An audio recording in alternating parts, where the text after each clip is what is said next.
إن الحمد لله نحمده ونستعينه ونستغفره ونعوذ بالله من شرور أنفسنا ومن سيئات أعمالنا من يهده الله فلا مضل له ومن يضلل فلا هادي له وأشهد أن لا إله إلا الله وحده لا شريك له وأشهد أن محمدا عبده ورسوله صلى الله عليه وعلى آله وصحبه وسلم. أما بعد فإن خير الكلام كلام الله وخير الهدي هدي محمد صلى الله عليه وسلم وشر الأمور محدثاتها وكل محدثة بدعة وكل بدعة ضلالة وكل ضلالة في النار. We begin by praising Allah subhanahu wa ta'ala. We praise Him, we seek His aid and assistance, and we beg His forgiveness. We seek refuge with Allah from the evils of our own souls and the consequences of our sins. Whomever Allah guides aright, none can misguide. And whomever Allah leaves to stray, none can guide aright. I testify that none deserves worship but Allah alone without partner, and I testify that Muhammad sallallahu alayhi wasallam is Allah's final messenger and His most devout and sincere worshipper. The best speech is the speech of Allah Ta'ala, and the best guidance is the guidance of Muhammad alayhi salatu wassalam. And the worst of all things are those that are newly introduced into the religion. Everything newly introduced into the religion is a bid'ah, an innovation. Every religious innovation is misguidance, and misguidance leads to the fire. Today we continue going through some of the rules and regulations connected to marriage in Islam as part of the series of classes for the sisters, or particularly geared towards the Muslim woman, reading sections from the book Al-Afnanun Nadiyah, which is a fiqh commentary, a commentary on some of the legal and fiqh issues and topics in Islam by Al-Shaykh Al-Faqih Zayd Al-Madkhali, Hafidhahullah Ta'ala, may Allah preserve and protect him. In the previous classes we looked at some of the regulations and etiquette of marriage in Islam, and we move on today to a section, a chapter which is entitled Babu Zina wa ma nuhiya anhu minha, the chapter on beautification and what has been prohibited thereof. So the topic of this section or this chapter is about the woman beautifying herself and the prohibitions or some of the limits that have been placed upon this in Islam. And in order to understand the topic properly, we need to look at something or get some information about what is allowed and what is encouraged in Islam with regards to a woman beautifying herself, and what is also prohibited, because Allah subhanahu wa ta'ala has allowed for us everything that is wholesome and good for us, and He's prohibited in His Sharia, in His law, in His deen, those things that are harmful, or those things whose harms are greater than their benefits. So first, what do we mean by the zina of a woman? The Shaykh, the author, Shaykh Zayd, while commenting on this at the beginning of the chapter, mentions that what is mentioned in this chapter covers 2 points.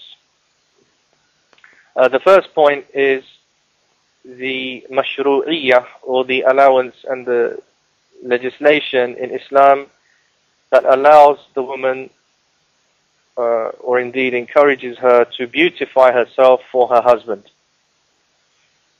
And when we say zina or beautification, it covers a woman beautifying herself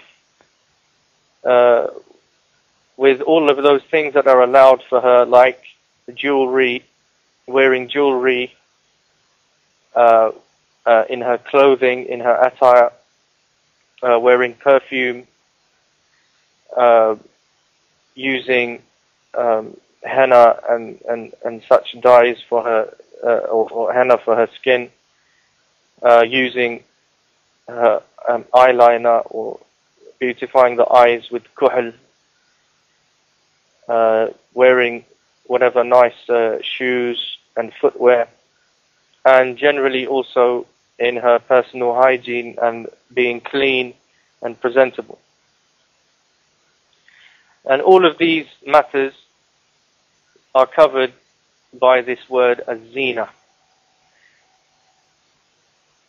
And when the woman beautifies herself in a way that is permissible, in a way which is allowed in Islam, then if she has a good intention, she has a good niyyah in order to, she has the niyyah to obey her Lord, her Rabb, her Creator, by pleasing the husband and by making life, married life, pleasant between herself and her husband, by doing everything that she should do. One of those things, or one of those aspects of keeping a good relationship and having a good and healthy and happy married life, is that the woman beautifies herself and takes care of her appearance and her how she appears in front of her husband. And this topic is more general than just the appearance. Of course, there are other aspects to having a good and happy and successful married life, including the way that the wife speaks to her husband, the way that she should be beautifying herself, even through her speech, in the way that she addresses her husband, how she speaks to him, and so on, how she behaves generally. But one of the aspects that are covered here is the zina, or the beautification, physical beautification, because the real beauty of a person, man or woman, is the inner beauty of the character and of a person's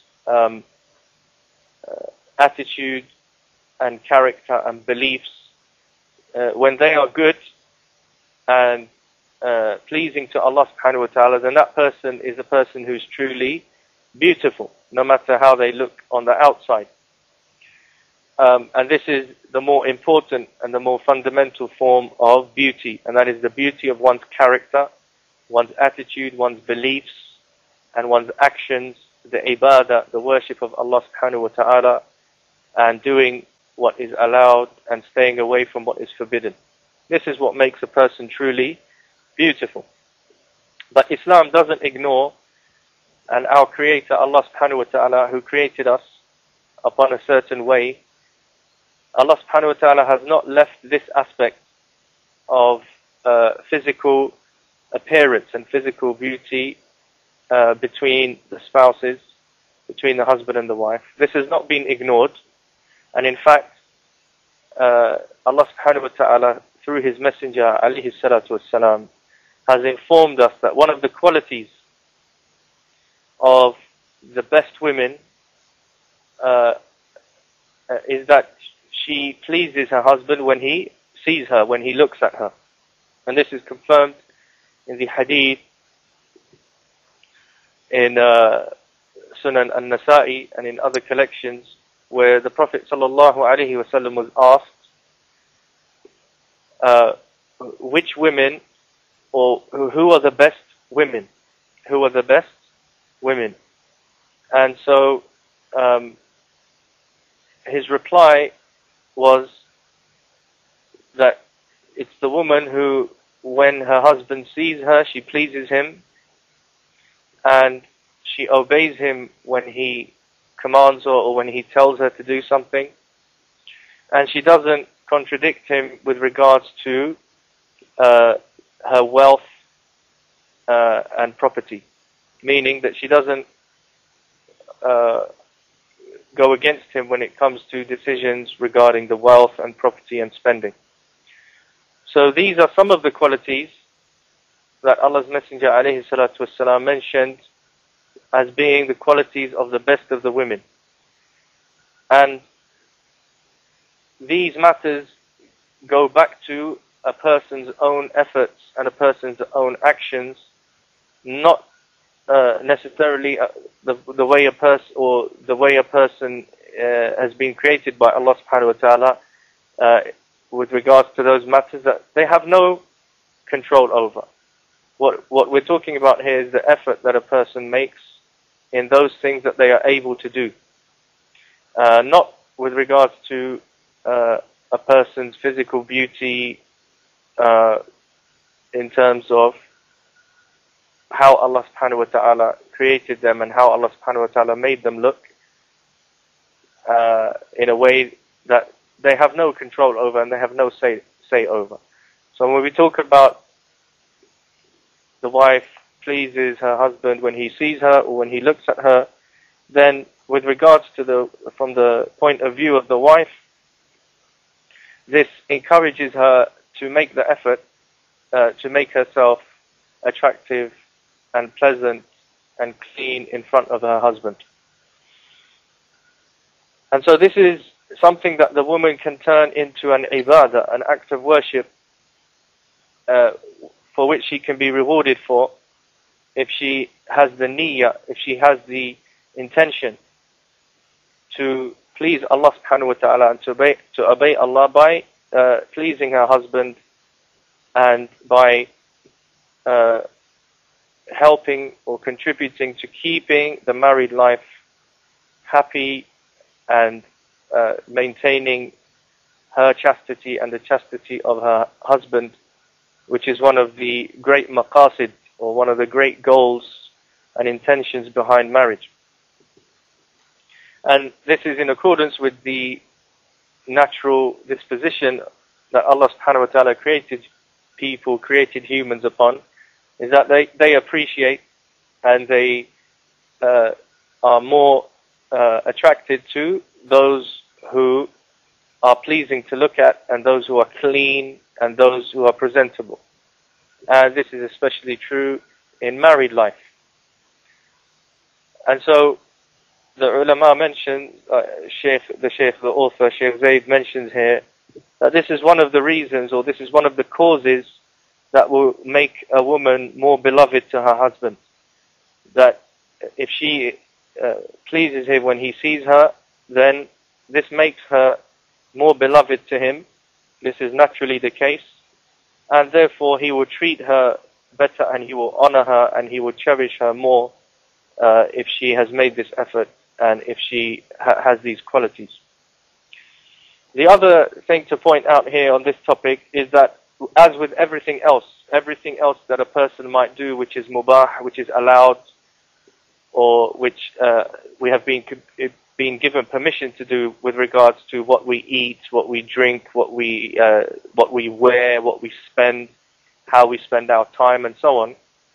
There is the general rule in Islam that Allah subhanahu wa ta'ala has praised moderation and has forbidden for a person to go over the top and to waste one's time and one's wealth by doing things which go beyond what is necessary or what is needed or what is good and allowed in Islam.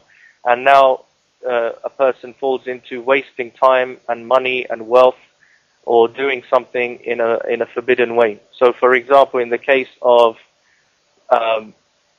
eating and drinking, Allah subhanahu wa ta'ala has allowed for us to eat and drink what we can afford and to choose from the types of food, the types of drink, and the types of clothing and so on, and the types of housing where we live and what we wear and so on, what we can afford and what is pleasing to us within the limits of what is allowed. And we have been forbidden from going beyond our means such that we spend too much time or spend too much money and waste one's time and money in trying to acquire these things which are in of themselves fundamentally allowed for us. But when it goes beyond the means, then anything which is extreme and anything which goes beyond the means is something that Allah subhanahu wa ta'ala has warned against. And this is a general principle found throughout the Quran and throughout the Sunnah, that going over the top and being wasteful with one's time and with one's wealth is something which is blameworthy, is mazmoom, is blameworthy, and the believer is warned against falling into this mistake. And this is also the case then with beautification. And today, in today's age, the sisters, the Muslim woman, perhaps is in need of reminder that because we live in a time and an age where people go very, very far in regards to this topic, especially the women who are inclined to taking care of themselves, beautification, and there's a danger or there's a risk that the woman will go too far and spend too much time and spend too much money and waste the wealth that she has or the wealth that her husband has in trying to beautify herself. That's one of the risks that the Muslim woman should be reminded not to fall into. And the other one is trying to beautify oneself in a way which is haram, which is forbidden. And that's why in this chapter, the original author, Sheikh Owais Al-Hashimi, rahmatullahi alayhi, entitled the chapter Babu Az-Zina wa ma nuhiya anhu minha. The chapter on Az-Zina, beautification, and what has been forbidden about this topic, or what has been forbidden in regards to beautification. So, with that in mind, the author mentions a number of things that are forbidden with regards to beautification for the woman, and we will also, bi'idhnillahi ta'ala, in the forthcoming class, look at some of the things which are allowed and which maybe are encouraged with regards to beautification for the woman, and likewise look at some of the issues or topics, questions and answers which are often asked about this topic, about this area, and maybe provide some of what the ulama, the scholars, have mentioned with regards to some of the contemporary issues or questions that are often raised about this topic, since it affects many women, it affects women in general, and since there are many questions about some of the modern day methods and ways of beautification and things that people do, some of which are forbidden in Islam and some of which are allowed. And so we'll move on to that, inshallah ta'ala, in the next class. We want to look at some of the things that are forbidden with regards to this, and the believing woman is the one who, just as in any other affair, in any other matter, the believing man and the believing woman is the one who obeys Allah subhanahu wa ta'ala and submits to what Allah subhanahu wa ta'ala has commanded, stays away from what Allah subhanahu wa ta'ala has forbidden, despite or no matter what one's personal preference or personal likes or dislikes are. And this is the meaning of Islam, which is al-istislamu lillahi bil-tawheed, to submit to Allah subhanahu wa ta'ala in and worship Him alone and obey Him absolutely and totally, and not associate any partners with Him. And there were in the past certain forms of certain activities, certain forms of beautification that women would indulge in, or that they would take part in. And Islam, when the Prophet sallallahu alaihi wasallam conveyed to us the revelation from Allah subhanahu wa ta'ala, part of that sharia, part of those rules and regulations, and part of those ahkam were some prohibitions and corrections to the actions and the activities that people used to take part in Jahiliyyah, including some of the things that the women used to do to beautify themselves in a way which was deceptive or which involved trying to change the creation of Allah subhanahu wa ta'ala, or to deceive and to appear to be something that you are not. And so most of these prohibitions with regards to the beautification of women come under this category. Either they involve changing the creation of Allah in a way that Allah subhanahu wa ta'ala has forbidden, or they involve deceiving people and looking like something that you're not. And also the other category is causing oneself to resemble those people who Allah subhanahu wa ta'ala is not pleased with, like causing a person causing oneself to resemble the kuffar, the unbelievers, to look, to appear, or to behave, or to even speak in a way that is particular and specific to the unbelievers, or to the people of sin, to the people of fisq. Because we are forbidden in Islam not only to cause ourselves to resemble the people of kufr, the unbelievers, but also we are forbidden to, or forbidden from causing ourselves to resemble those who are sinful, those who disobey Allah subhanahu wa ta'ala, the people of al-fujur, wal-fisq, wal-bid'ah, the people of innovation, the people of disobedience to Allah subhanahu wa ta'ala. Those things which are particular to them, or those things which are that distinguish them and identify them, then we are also forbidden from causing ourselves to resemble those kind of people. And likewise, another rule or principle in this regard is the genders or the sexes causing themselves to be like the opposite sex, to resemble the opposite sex. So it is forbidden, and it is from the kaba'ir, from the major sins, for a woman to try to resemble or to copy a man, and for a man to try to resemble or behave or look like a woman. And these are the people that Allah's Messenger alayhi salatu wassalam forbade, he sent curses upon, and he also commanded that they should be thrown out of the house, or they should be evicted from the house. So these rules, everything that we're going to look at, the examples that we're going to look at that are found in the ahadith from the Prophet sallallahu alaihi wasallam, they fall into one or more of these categories. Either they are forbidden because, as the ulama have explained, they involve changing the creation of Allah, as if a person is competing with Allah subhanahu wa ta'ala in his creation, and changing what Allah subhanahu wa ta'ala has naturally created a person to be like. Or they involve deception, where the woman tries to make out or tries to appear in a way that she is not, like she tries to appear younger than she is, or deceptively, and so on. Or they involve copying and resembling the unbelievers, the kuffar, or the people of sin, like wearing certain clothes or having the hair in a certain style which is particular, or which is distinguishes the people of sin and the people of kufr.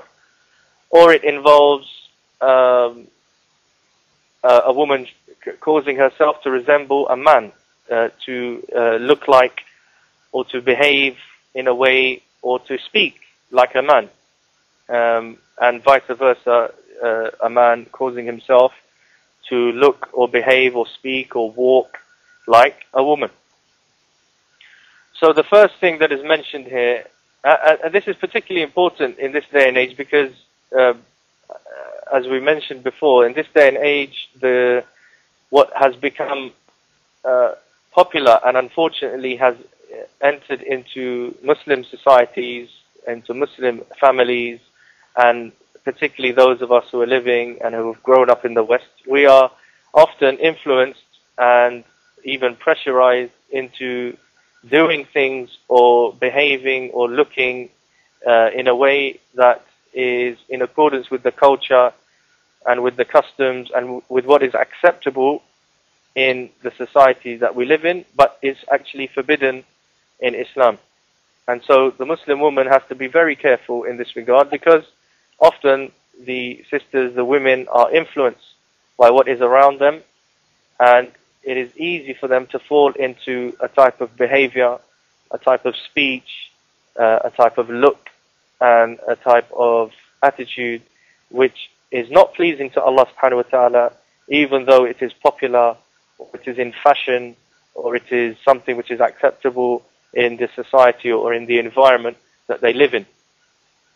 So the sister has to be very careful as a believer in Allah subhanahu wa ta'ala, and has to give precedence to what is pleasing to Allah subhanahu wa ta'ala and to what Allah subhanahu wa ta'ala has allowed, over what other people may expect of her, or what she may think is good or nice for her to do, what she may prefer to do for herself. So there are many examples of things which are forbidden with regards to az-zina, beautification. Some of them have modern day counterparts, or they have modern examples, some things which have continued through the ages, and some of those things which may not be so common in a particular society, and they were practiced, or they are practiced in other societies. But whatever is relevant to us, whatever we see and what we come to know of as being forbidden in this topic and in any other area, then the Muslim takes care not to fall into these things and tries to avoid these things. One of the examples mentioned here is the practice of filing the teeth in a way that causes gaps between the teeth, or it decreases the size of the teeth, so that the woman appears younger and healthier and more than she is. And this is forbidden in the hadith of the Prophet sallallahu alaihi wasallam, as we'll come on to see when we look at the evidence for each of these things. So this is, as the Shaykh says, وَهُوَ بَرْدُ الْمَرْأَةِ مَا بَيْنَ أَسْنَانِهَا للثنايا والرباعيات ابتغاء إظهار الصغر وحسن الأسنان والمنظر، وقد جاء النهي عنه صريحا لما فيه من الغرر وتغيير خلق الله. So this is where the woman tries to change the shape and size of her teeth in order to make her teeth appear smaller than they are, and to make herself look nicer and more beautiful. And this has been explicitly forbidden in the evidence, in the nusus, in the text, because of the deception that it involves, and because it involves changing the creation of Allah subhanahu wa ta'ala. The second thing mentioned here is وصل شعر المرأة بشعر غيرها. What is often, or what is commonly known as extensions, and that is where the woman extends her hair by adding to it hair which is not hers, either artificial or the hair of another woman, and so on. So using these extensions is one of the kaba'ir, one of the major sins, and is forbidden in Islam, as we will come on to see when we look at the ahadith that mention these things specifically. The Shaykh says, سواء كان من شعر الآدمي أم من غيره، وسواء كانت متزوجة أو غير متزوجة على الصحيح من أقوال أهل العلم لما فيه من الغرر أيضا وتغيير خلق الله. So this, what is known as wasl al-sha'r, or having extensions, regardless of whether the extensions are from human hair, as is done by many women, that they buy extensions that are actually made from the hair of someone else who has sold part of their hair or has provided part of their hair, and so it's actual authentic or real hair, and then the women extend their own hair with it, or whether it's from some other source. Regardless of this, it is forbidden, whether the woman is married or whether she is unmarried, according to the correct position of Ahlul Ilm, the scholars, because of the gharar, or the deception that this involves, and also again the changing of the natural creation of Allah subhanahu wa ta'ala.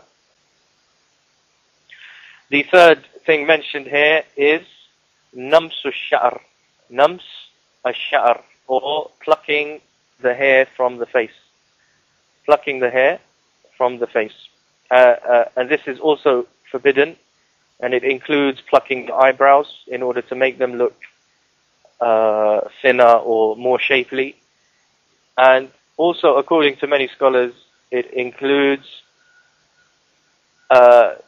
plucking or picking out, removing any hair, any facial hair whatsoever, whether it's the eyebrows or whether it's above the lips or on the chin or wherever it is. Many ulama, they mentioned that nums, this nums, or plucking or picking of the hair, removal of the hair, includes the hair on any part of the face, not just the eyebrows.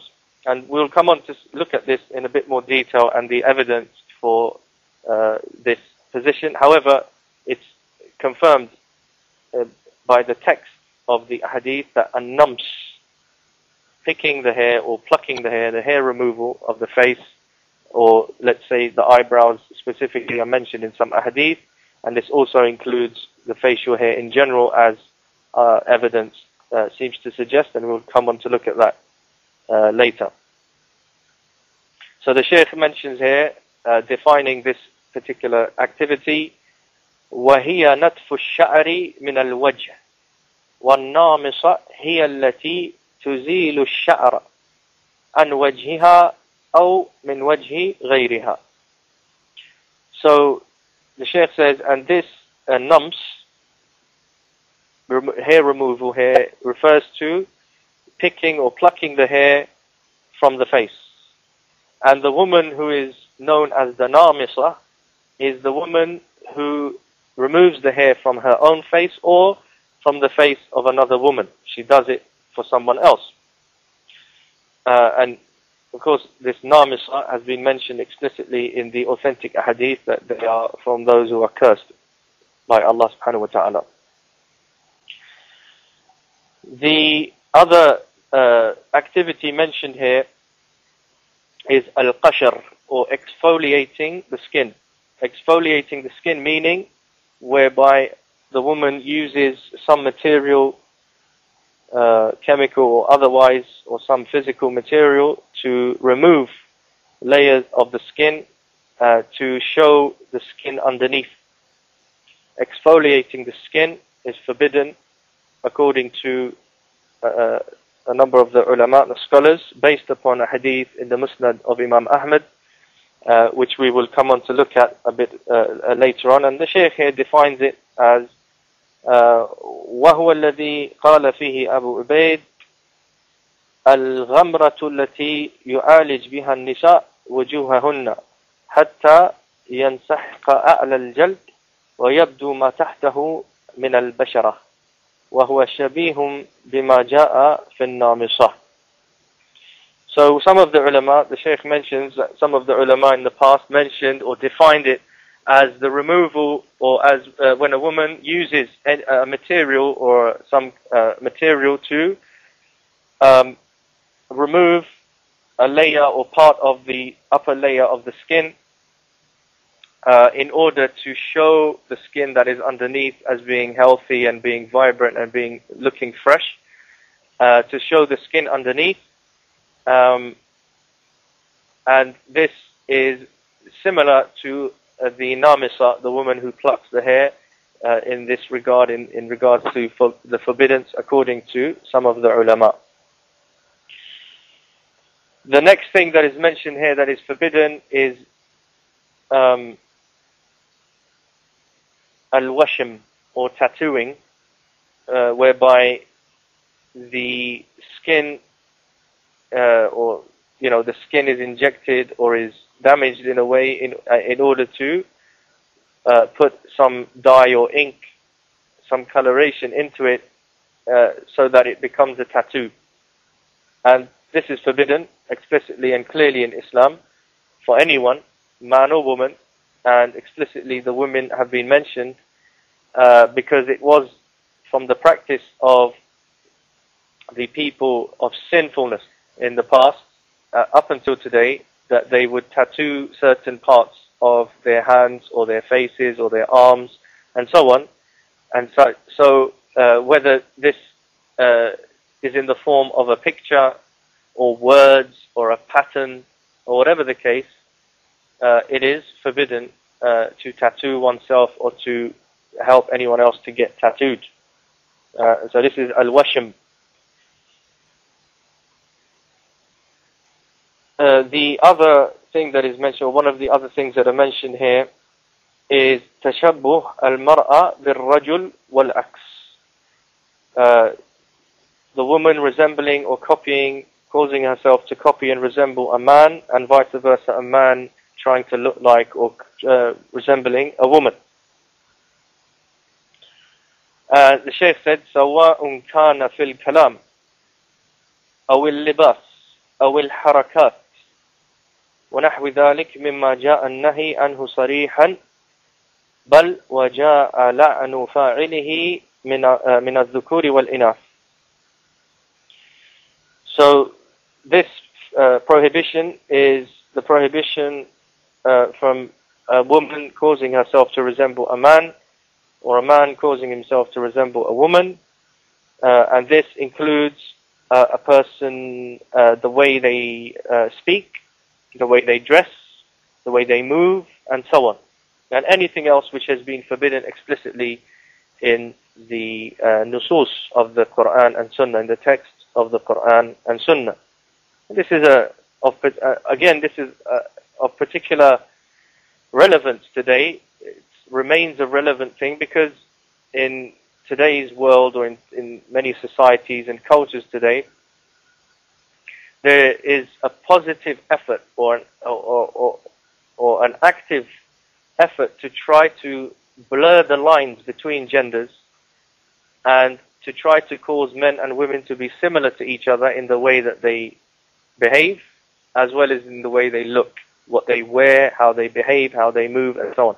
And the Muslim woman is reminded that causing oneself to resemble a man is not only particular to the way that you dress, it's also in the way that you speak, and in the way that you move, and in your behavior. And many women now, they behave like men in the way that they speak, in the way that they address other people, in the way that they move, as well as in the way that they look. And the Muslim woman, the believer, the woman who's a believer, is far away from such low behavior or such bad behavior. Unfortunately, many sisters now, they behave like they were men in the way that they move about, in the way that they talk, in the way that they comment, in the way that they speak. And they behave like men as if there was no difference, and there was no reason for a woman to be different to a man. So you can find a sister who doesn't look like a man, she doesn't cause herself to look like a man, she doesn't dress like a man, but when she speaks, when she writes, when she moves, when she responds to people, the way that she addresses her family, the way that she addresses her friends, the way that she addresses other men, she carries on as if she was a man. And she thinks that she can speak the same way, and she can say the same things, she can write the same way, she can respond in the same way that a man would respond to another man. And this falls under at-tashabbuh, resembling men. And the woman who does this has been cursed by Allah subhanahu wa ta'ala. The la'na of Allah is upon her. As for physically looking like a man, then this includes cutting the hair in a way that is so short and styled in a way that would cause her to look like a boy, or dressing in a way which is particular to men, wearing clothes which are particular to men. And this is a problem where today we have these fashions and we have these ways of clothing which are regarded as being unisex, or which are regarded as being acceptable for both men and women to wear. And this causes this blur and this blending of the genders such that men look like women and women look like men, or everyone looks like something in between. We don't even know what is this in front of us, a man or a woman. So this is an even worse kind of situation.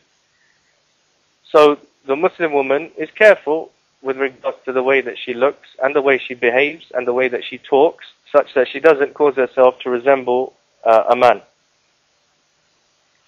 So these are some of the things that are prohibited with regards to the zina, or the beautification and decoration and presentation that a woman might have, or that she might involve herself in. And the nusus, the proofs and evidence for these things, are mentioned in various ahadith from the Prophet sallallahu alaihi wasallam.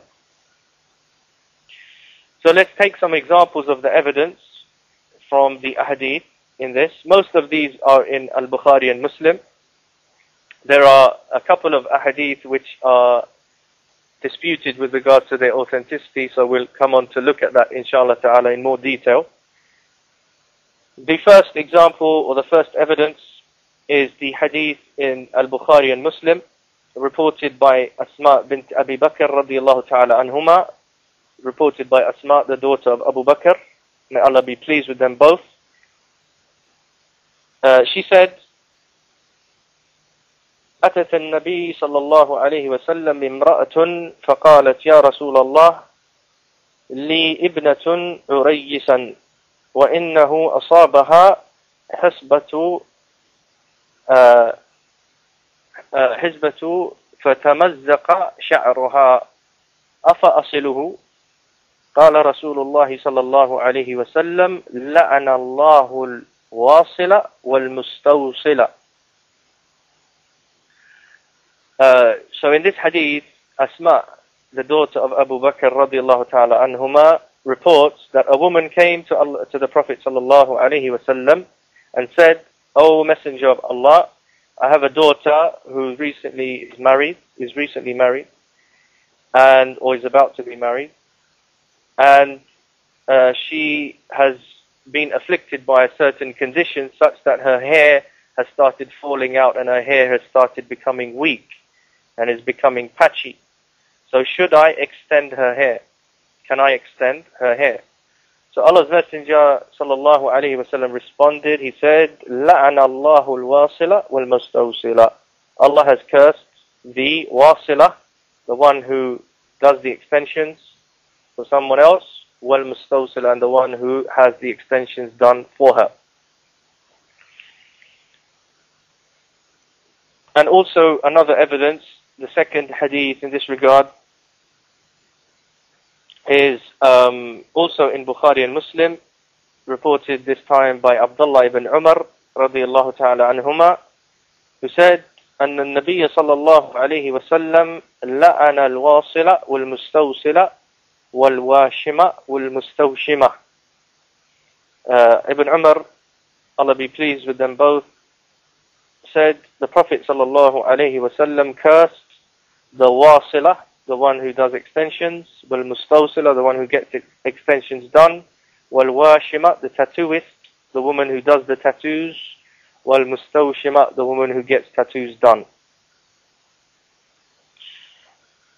Another hadith in this regard, also in Bukhari and Muslim, reported by Abdullah ibn Mas'ud in the famous hadith, in which he said, لَأَنَ اللَّهُ الْوَاشِمَاتِ وَالْمُسْتَوْشِمَاتِ وَالْمُتَنَمِّسَاتِ وَالْمُتَفَلِّجَاتِ لِلْحُسْنِ الْمُغَيِّرَاتِ خَلْقَ اللَّهِ تَعَالَى. وقال, and also in the end of the hadith he said, مَا لِي لَا أَلْعَنُ مَنْ لَأَنَا رَسُولُ اللَّهِ صلى الله عليه وسلم. So this is the famous hadith in Bukhari and Muslim, in which Abdullah ibn Mas'ud, he himself invoked these curses upon these categories of women.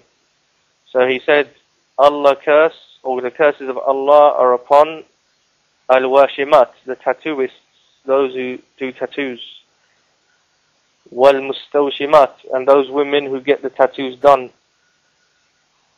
وَالْمُتَنَمِّصَاتِ, those who pluck the hair, the facial hair. وَالْمُتَفَلِّجَاتِ لِلْحُسْنِ, and those who put gaps or file gaps into their teeth for beauty, for beautification. Those women who change the creation of Allah.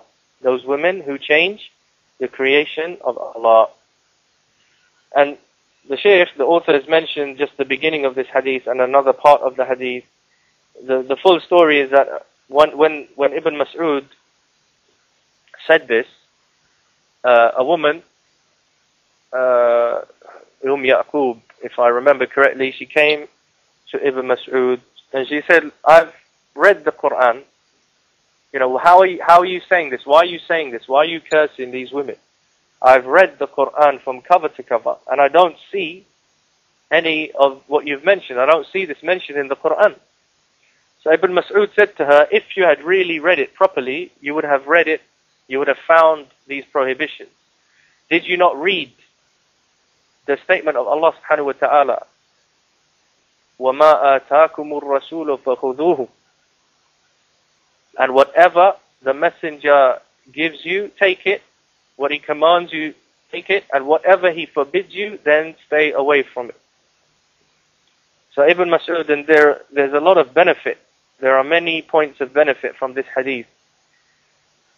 One of them is that for a prohibition to be established in Islam, for something to be established and proven to be prohibited, it's not necessary that it's mentioned by name or explicitly or specifically in the Quran.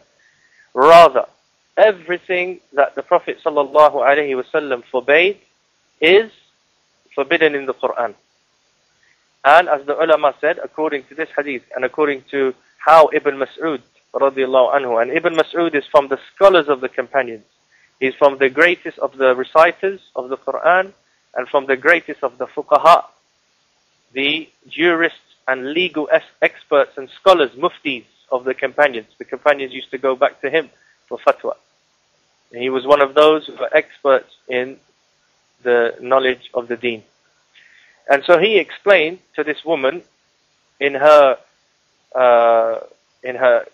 state of being of not considering carefully enough and expecting to find specific prohibitions or curses in the Quran upon those women who have been mentioned in what Ibn Mas'ud said, expecting to find this mentioned in the Quran, as many people do today. And in fact, many people do it in a worse way. They do it in a way in which they try to oppose the teachings of Islam. They come along and they say, you know, this is not in the Quran. It's not in the Quran. It doesn't say anywhere in the Quran that you have to do this or you don't have to do this. So I'm not going to follow it. Or so you can't tell me to do this or to stay away from that because it's not in the Quran. The answer is the answer of Abdullah ibn Mas'ud, which is agreed upon and which is explicitly mentioned in the Quran. That there's a general rule in the Quran. Whatever the messenger tells you, take it.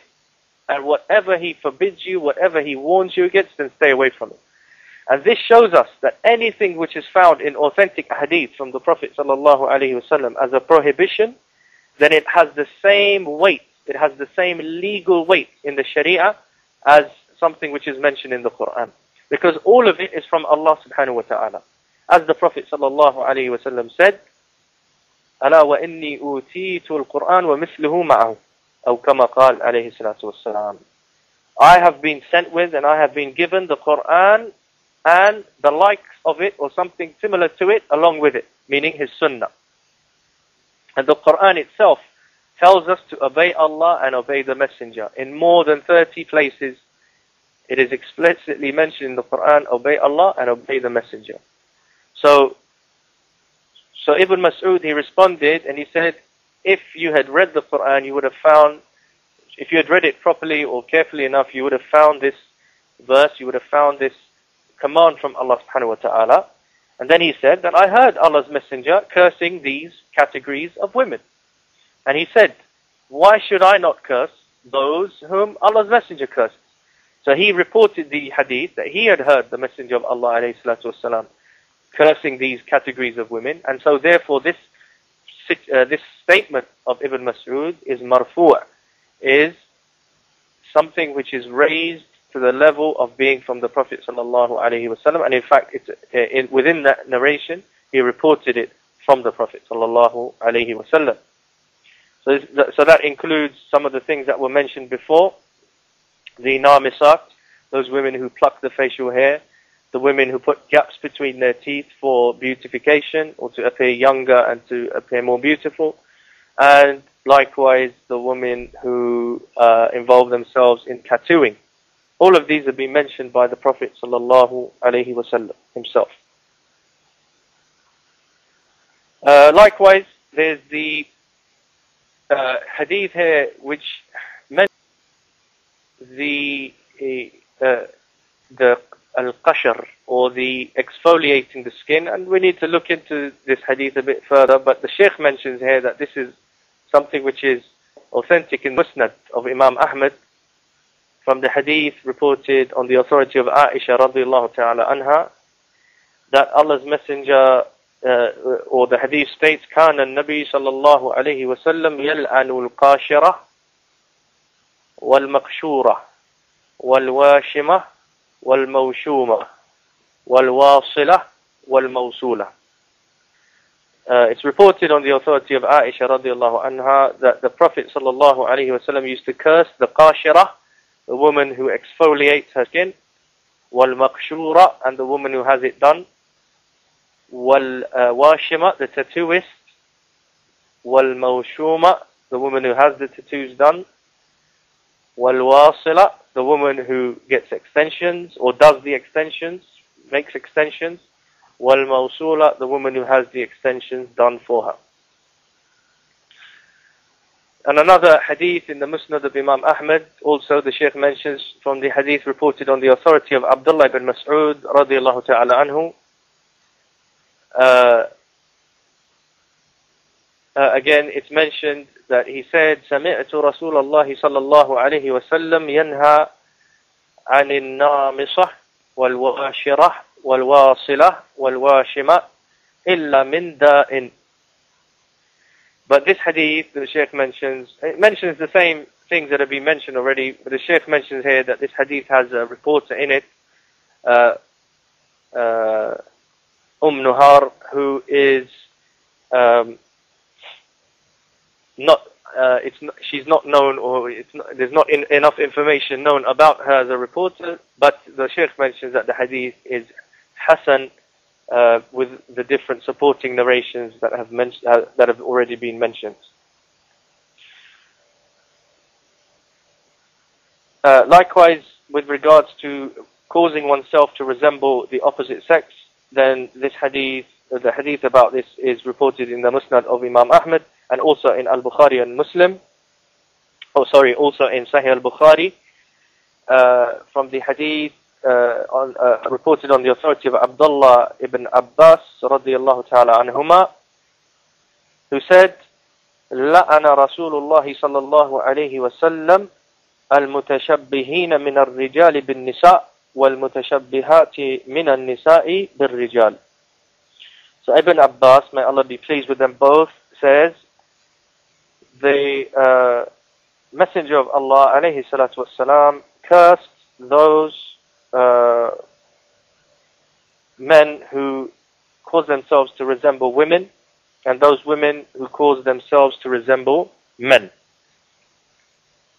And likewise, in one riwayah, one report of the same hadith, it's mentioned, لَأَنَ رَسُولُ اللَّهِ صَلَّى اللَّهُ عَلَيْهِ وَسَلَّمَ الْمُخَنَّثِينَ مِنَ الرِّجَالِ وَالْمُتَرَجِّلَاتِ مِنَ النِّسَاءِ وقال أخرجوهم من بيوتكم فأخرج النبي صلى الله عليه وسلم فلانا وأخرج عمر فلانا.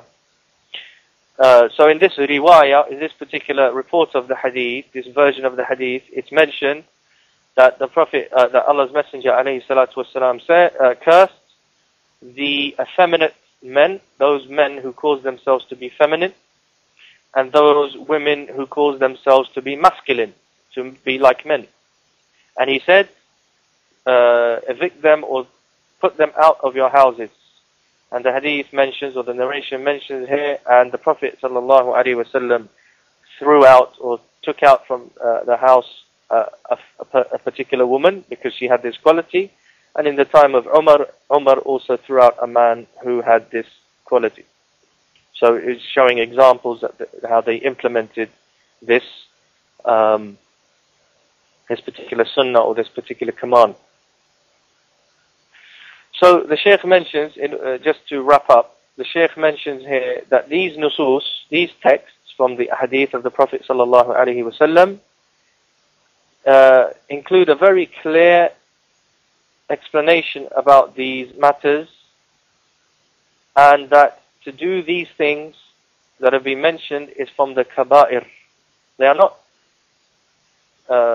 even, it cannot be said that they're just small matters or even small sins, even though there's no sin which is small. But they're actually from the kaba'ir, from the major sins, to do any one of them. And this is because we find in these hadith that it is mentioned, or we are informed, that the curses of Allah are upon such women, upon such people who do these things. And if that being the case, then this makes these sins very, very serious. It makes it from the kaba'ir. And the Shaykh reminds us that there is a great reward and a great virtue in staying away from the kaba'ir, in avoiding the kaba'ir.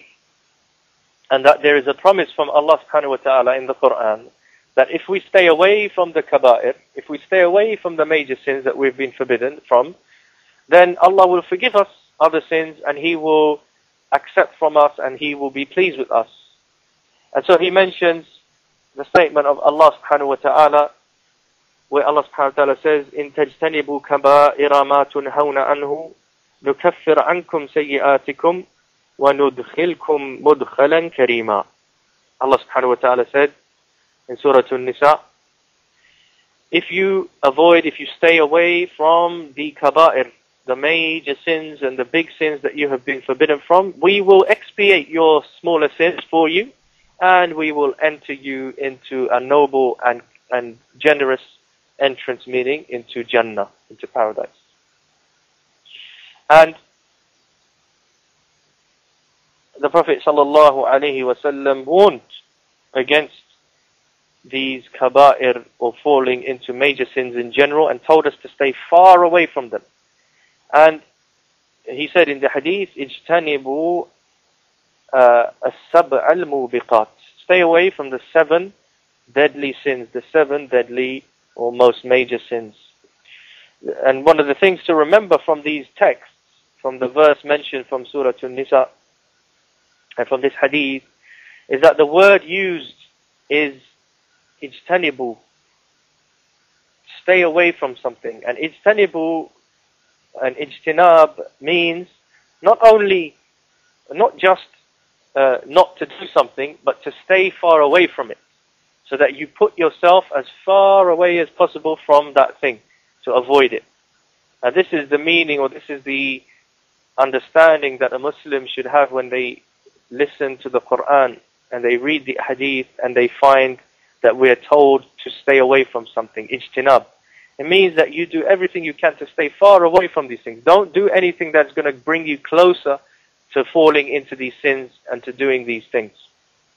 And Allah subhanahu wa ta'ala said in the Quran, as the Shaykh mentions, وَالَّذِينَ يَجْتَنِبُونَ كَبَائِرَ الْإِثْمِ وَالْفَوَاحِشِ وَإِذَا مَا غَضِبُوا هُمْ يَغْفِرُونَ. So we were mentioning before, we just got briefly cut off, that Allah subhanahu wa ta'ala has promised, and Allah subhanahu wa ta'ala has encouraged us, that if we avoid and we stay away from the major sins, then we will get more forgiveness from Allah subhanahu wa ta'ala for our other sins. And that this is one of the asbab, one of the reasons or causes that Allah subhanahu wa ta'ala will admit a person into Al-Jannah, into paradise. And likewise, Allah subhanahu wa ta'ala praises the qualities and attitudes of the believers and the righteous in the last verse we mentioned, which was the statement of Allah subhanahu wa ta'ala, وَالَّذِينَ يَجْتَنِبُونَ كَبَائِرَ الْإِثْمِ وَالْفَوَاحِشِ وَإِذَا مَا غَضِبُوا هُمْ يَغْفِرُونَ. And those who avoid, they stay away from the kaba'ir, the major and more serious sins, and al-fawahish, everything which is indecent and which is immoral. And when they become angry, they forgive. So these qualities Allah subhanahu wa ta'ala praised and mentioned that these are the qualities of the righteous and those who are believers. And this is mentioned in Surah Ash-Shura. So again, the word ijtinab is used, stay away, avoid, or stay far away. Probably the best way to interpret or to translate this would be to say to stay far away from something, to avoid it completely. So the Shaykh mentions that the believer, man or woman, always tries to be careful and beware of falling into any of these things that Allah has forbidden, even if they are from the sagha'ir, even if they are from the lesser sins, which have not been described as major sins. So what about the major sins then, let alone the major and more serious sins? And the problem is that when a person has weak, da'if, or has some weakness in their iman, then the shaitan can make some of these activities and some of these sins, make them look attractive or make them seem okay to a person, and he beautifies those sins to a person. And unfortunately, many women, in their weakness, they fall into contradicting and contravening some of these teachings of Islam, and they involve themselves in activities or in practices, particularly in the area of their appearance and their beautification, and how they make themselves look, and what kind of time and money and activities they involve themselves in the way that they look and in their beautification, whether it be their personal appearance, their physical appearance of their body and face, or whether it be the clothes that they wear, the jewelry that they wear, and so on and so forth. So then the Shaykh mentions some of the things that may be relevant to today's society, and they are particularly widespread in some of the countries, or in some of the societies that the Shaykh is immediately addressing, in some of the Arab countries, as well as in some other places. And it may be relevant because there are an increasing number of women, or perhaps increasing number of sisters, who seem to find it okay for themselves to involve themselves in going to places and activities connected with health and beauty, in which some of these sins that the Shaykh mentions take place. And the Shaykh gives the example of what is known as the beauty salon, or the hairdresser, or whatever, in where women go, and they have all kinds of treatment, and all kinds of money and time is spent getting beauty treatment, whether it be skin care, hair care, massages, or whatever the case. And many women, including ignorant Muslim women, go to these places and spend a lot of time and spend a lot of money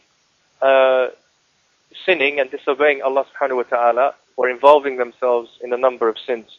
And so the Shaykh mentions some of these things that maybe some of them are relevant, and maybe some of them are things that the listeners don't involve themselves in or don't know of, and maybe some of them are relevant in particular societies, or in particular, amongst particular groups of women or sisters.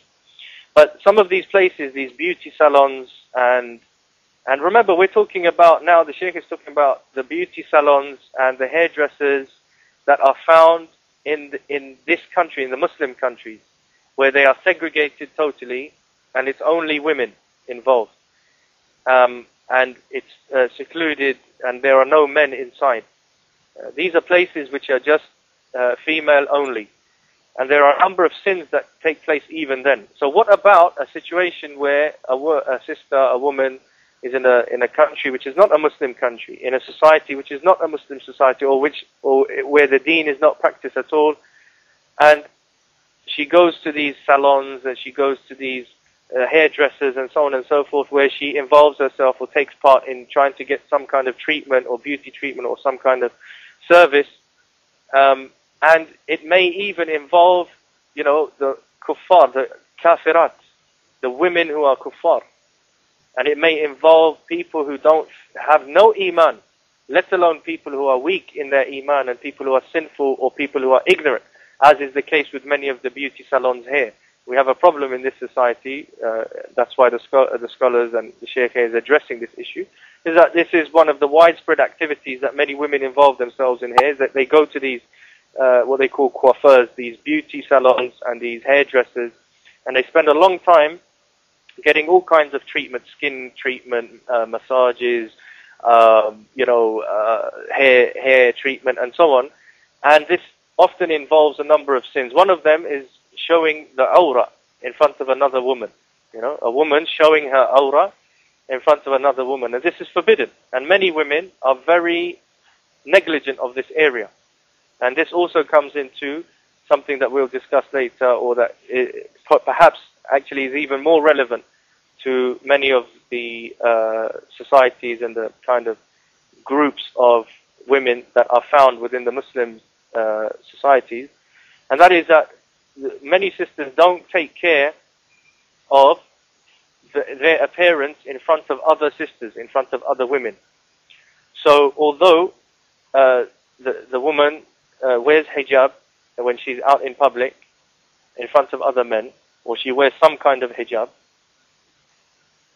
because you won't find a righteous sister, who knows what she's doing, wearing full hijab in front of men and wearing full hijab when she's outside of the house, when she's in public, and then when she's in front of other women in her house or at someone else's house or at a party or whatever, at a walima, and she's not wearing a hijab in front of other women because she doesn't have to wear the hijab. You won't find a righteous sister, going totally against what's supposed to be done, even in front of other women.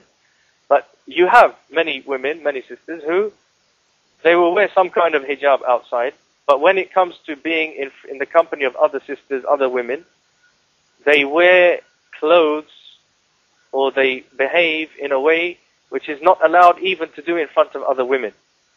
So that they will wear clothing that shows their aura, that is too short or too tight, or shows, parts of her body, her chest and her back and her, her legs, which falls into even showing parts of her aura and being indecent in front of other women. And this is not allowed.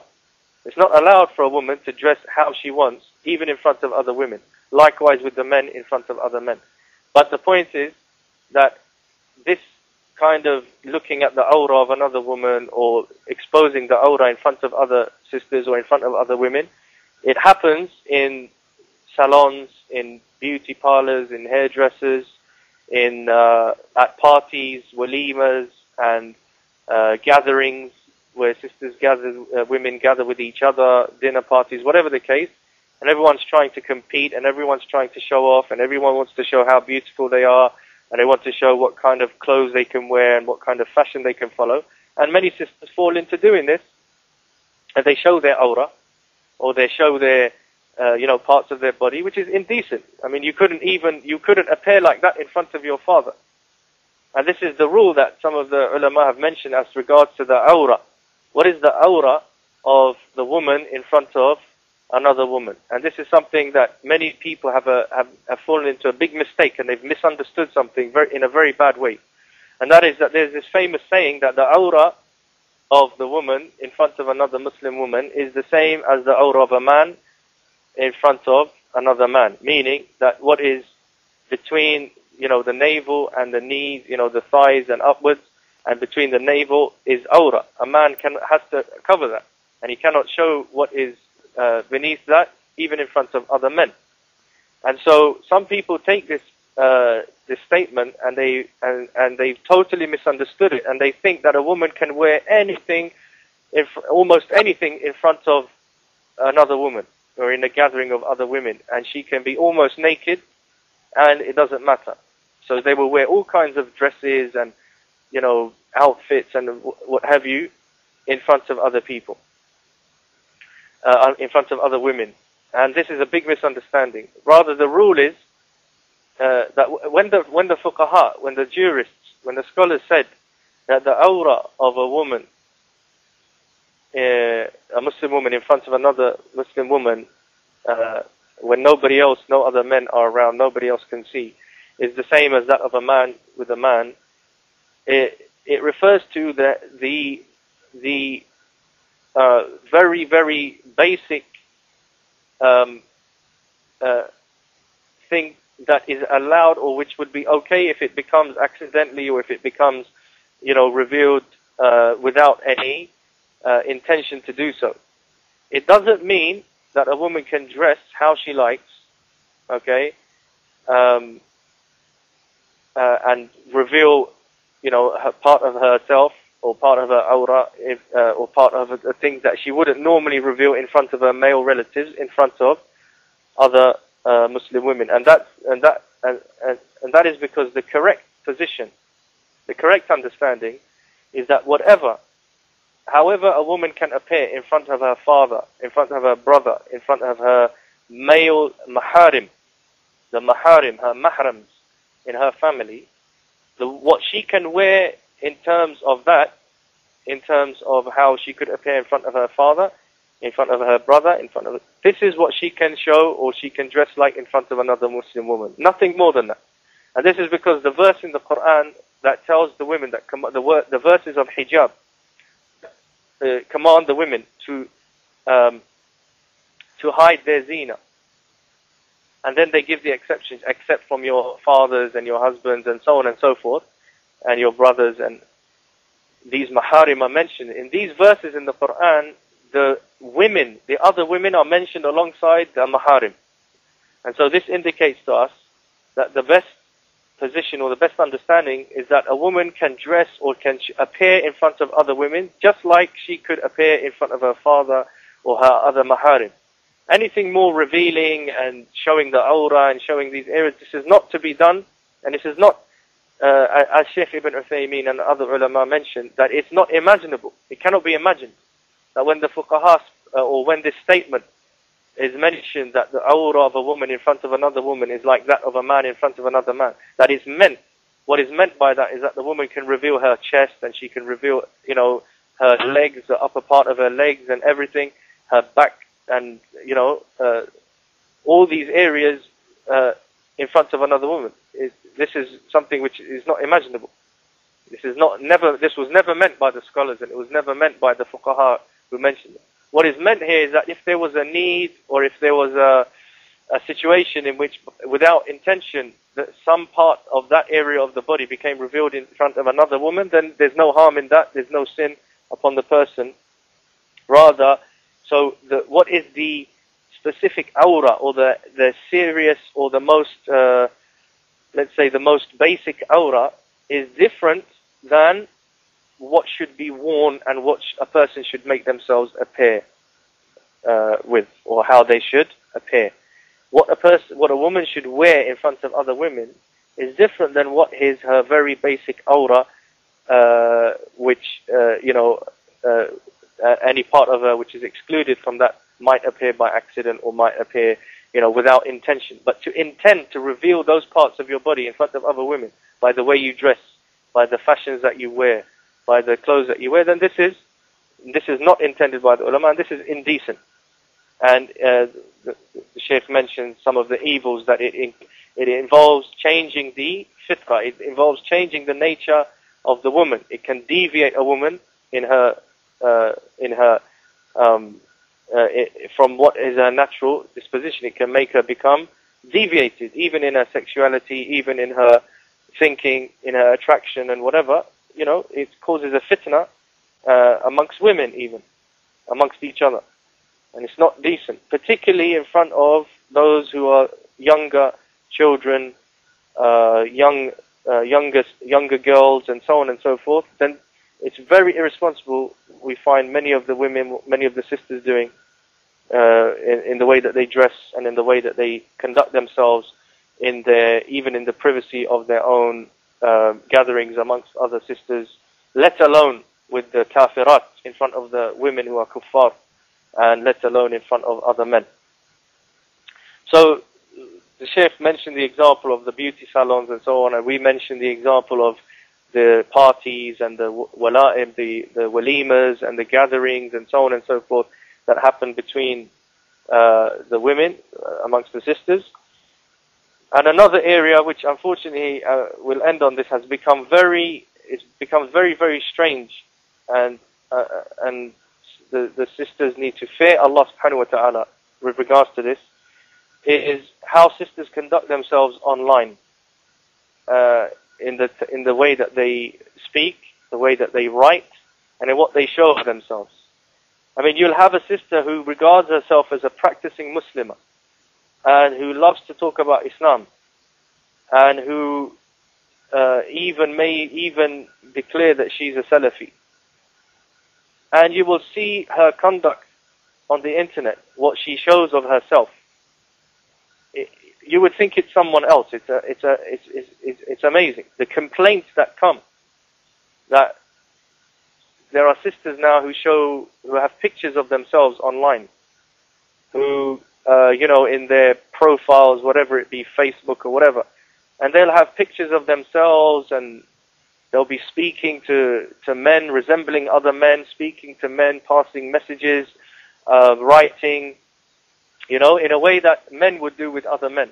Or they will show pictures of themselves. I mean, this is amazing. A woman who covers herself, has hijab, right? She covers herself. Maybe she even covers her face. She wears the niqab, and she covers her face. And then she goes and takes up a close-up picture of herself and shows it online to everyone, so that people have to look into her eyes. And they actually have a habit. Sisters have a habit of doing this. Many sisters have a habit of doing this. I'll cover my face, so what I'll do is I'll show my eyes to everyone. And I will entice everyone with my eyes and show how beautiful my eyes are. So this is playing around with the teachings of Islam. Or the sister wears hijab, but she's going to show her face in a picture. She's going to say, well, it's allowed, I'm on the position that it's allowed for me to show my face. It's allowed for you to show your face if you're of that position, if you take that opinion. But it's not allowed for you to make people stare at your face by having a close-up picture of yourself on your profile. That's not allowed. It's not allowed for you to come on the television, or you to come on a website or whatever and tell people, hey, look at me, look at my face. Look at the screen, you have to look at my face. That's not allowed for you to do that. Even if you're of the position that it's allowed for you to show your face. Then on top of that, you're taking photographs of yourself. You're showing your face. You're taking photographs. This very major, big sin, where the Prophet ﷺ said that ashaddun nas, the people who will have the worst punishment, they will have the most severe punishment on the day of resurrection, are those who are the musawwirin, those who take pictures, who make sur, who make images of the living creatures, of living things. Somehow people have got it into their heads that it's okay to take photographs. Where's your dalil? Where's your dalil? Your evidence? Very quickly, the people have moved away from the asl, from the rule, with the clear ahadith forbid these images. And somehow you've misunderstood from someone's fatwa, or you've taken some weak position which is not supported by evidence, and you come along and you say, well, photographs are okay. Very easy now. And sisters are some of the most active people in showing pictures of themselves now on the internet. So this is another one of the problems that our societies, or within our groups of brothers and sisters, within even people who regard themselves as being practicing Muslims, they're doing all kinds of funny and strange things which you could not imagine. A few years ago, you would never imagine a woman who calls herself Sunniyah, that she's a Sunni, she's from Ahl Sunnah, she's practicing, she loves her deen, she obeys her Lord, she wears hijab, and then she comes online and she shows her face, and she's showing and speaking and talking and videoing herself and all kinds of things. This is something which is it's like a nightmare. It's something we couldn't imagine a few years ago, that sisters would do this. But they're doing it now. And there are many complaints about it. The ulama have spoken about it. The ulama have spoken against this kind of activity and this kind of behavior. The ulama have spoken against how sisters conduct themselves. When we talk about resembling men, you got sisters who write online, who speak online as if they were men. And they will talk about issues and converse with people and ask questions or send answers and discuss and give opinions and write and refute and do all kinds of things, not as the woman does, not as a woman who is an alima, who is a scholar, not as a woman who is someone who has the right to speak or the right to write something. But they will do it just like another man would do with another man. One brother might write a message to another brother, a sister will write a message to a brother, carrying on like a man. So falling into the sin of being a fitna and falling into the sin of resembling men perhaps. Resembling men. So the point is that in the area of zina, in the area of beautification, the woman has to remember where her beautification or where her zina lies, and that is that her zina is at home for her husband. And again, this is the area where we find things have turned a bit upside down. You will find that a sister, a Muslim woman, is scruffy and messy at home in front of her husband, in front of her family.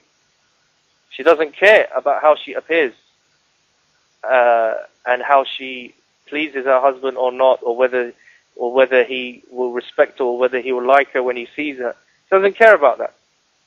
But when she's going to go out, when she's going to go and meet other sisters, she'll be there for hours, dressing up, putting on the makeup, putting on the beautification, taking real care of herself to appear, in the best appearance when she goes and meets her friends, or when she goes out to some function or to some walima, whatever the case.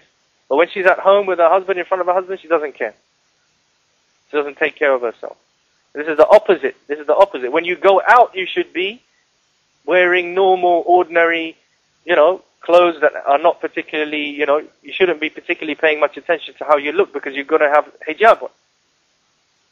When you go out, you should be the least beautified. You should be the most beautified when you're at home. But the opposite is true now, is that the women take care, or many women, take care only of themselves when they're going to appear in front of other people. Worse than that is the woman who, forget about other Muslim women, when she goes out into the street, or when she goes out to work, or when she goes out and she's going to be in the presence of other men, she takes care of how she looks. She wants to look pristine in public. At home with her husband, it doesn't matter.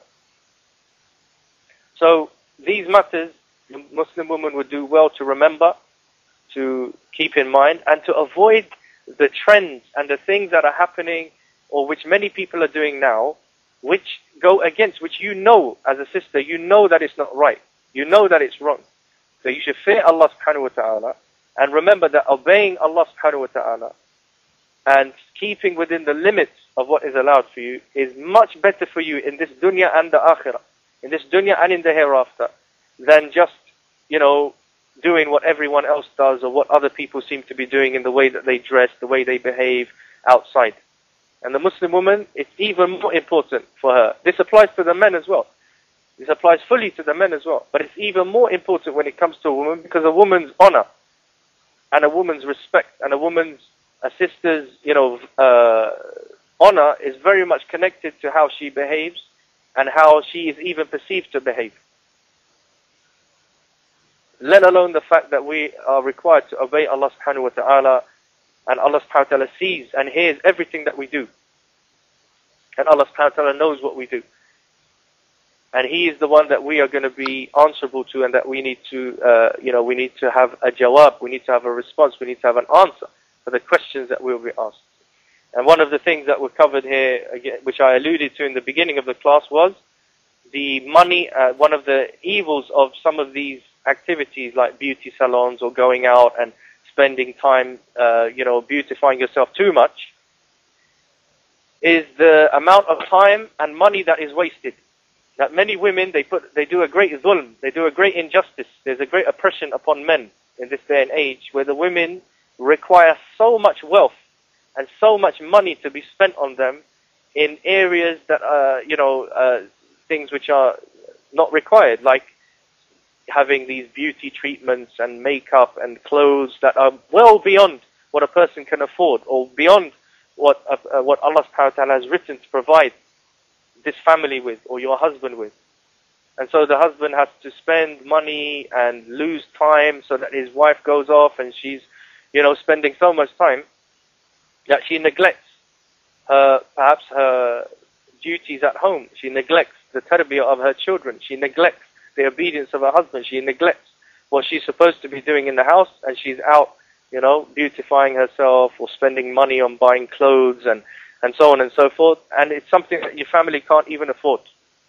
And this is one of the, one of the pitfalls, or one of the evils that the righteous woman, the woman who fears Allah, the woman who loves Allah subhanahu wa ta'ala and wants to obey Allah, she is careful to avoid. And so the message is that in everything there's moderation. Allah subhanahu wa ta'ala has praised, or the Prophet sallallahu alaihi wasallam praised those women who beautify themselves for their husbands. And that's where it should be understood, and that's the context in which zina should be understood, is that you're allowed to beautify yourself, for your own, to feel good. You're allowed to, and you're encouraged to be clean and tidy and to look beautiful as a Muslim woman amongst other Muslim women, and especially for your husband. That's where the concentration should be on this area. And even in this area, you have to be careful as a person, just like in any other area, just like the Muslim man has to be careful not to waste your time and to waste your wealth, or your husband's wealth, or your father's wealth, your guardian's wealth, in going over the top and in doing things which there's no need for, or in doing things which are too spendthrift and too extravagant, like having beauty treatments that you don't need to have, or that you don't need to do, or that are forbidden, or wearing clothes that are too expensive for you. It's not allowed for you as a Muslim woman. It's not one rule for the man and another for the Muslim woman in that area. In that case, some sisters think again that they can spend as much as they like on clothes, and it's okay because the Muslim woman is supposed to beautify herself for her husband. So there she's going to do dhulm upon her husband with this excuse, only to get the most expensive clothes and the most fashionable clothes, or to show off in front of her sisters, in front of her friends, and to compete with each other. And this is a dhulm. This is an injustice. And الظلم ظلمات يوم القيامة. Maybe you make yourself look pretty now, you make yourself look beautiful now, but Allah's Messenger alayhi salatu wasalam told us that on يوم القيامة, dhulm, injustice, will be dhulumat, will be darkness.